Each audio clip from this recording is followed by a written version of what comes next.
नमस्कार जय जगन्नाथ दर्शक बंधु सुभद्रा को नहीं आसिला बड़ खबर खबरटी जानिया पूर्व भिडियो टी गोटे लाइक करी सब्सक्राइब कर दिंतु नोटिफिकेशन टी ऑल कर रखुँ यही बड़ी गुरुत्वपूर्ण खबर गुड़िक जानापी एवं एतिक रिक्वेस्ट भिडियो टी आप कौ जिले देखुं आमको तले कमेंट माध्यम जनातु चलते दर्शक बंधु खबर पर नुआ वर्ष एकाथारे दुईटा किस्ती पाइबे सुभद्रा हिताधिकारी उपमुख्यमंत्री प्रभाती परिड़ा सूचना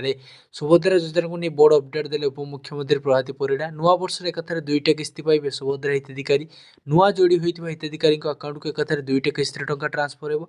दुईटी किस्ती देवाक जनवरी प्रथम सप्ताह कार्य त्वरान्वित कर उपमुख्यमंत्री प्रभाती परिड़ा कहते सुभद्रा योजना आम एक पोर्टाल खोलीचु जहाँ 21 वर्ष है आम सुभद्रा पोर्टाल संजोग करुचु एनएफएस एसएफएसएस तथ्य अनुଯାयी जो मैंने योग्य अच्छा से सुभद्रा टंका प्रदान कर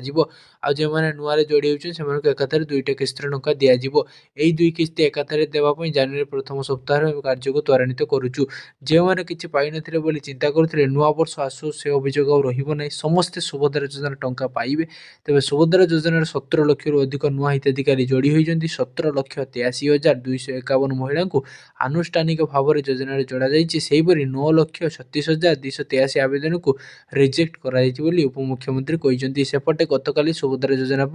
295 कोटी अतिरिक्त व्ययबराद विधानसभा अनुमोदन उपस्थापन होती सेपटे भुवनेश्वर स्थित कृषि भवन में उन्मोचित होती जेंडर रेस्पॉन्सिव सेल उपमुख्यमंत्री तथा कृषि मंत्री कनक वर्धन सिंह और उपमुख्यमंत्री तथा महिला शिशु विकास विभाग मंत्री प्रभाती परिड़ा उपस्थित जेंडर रेस्पॉन्सिव सेल उद्घाटन कर।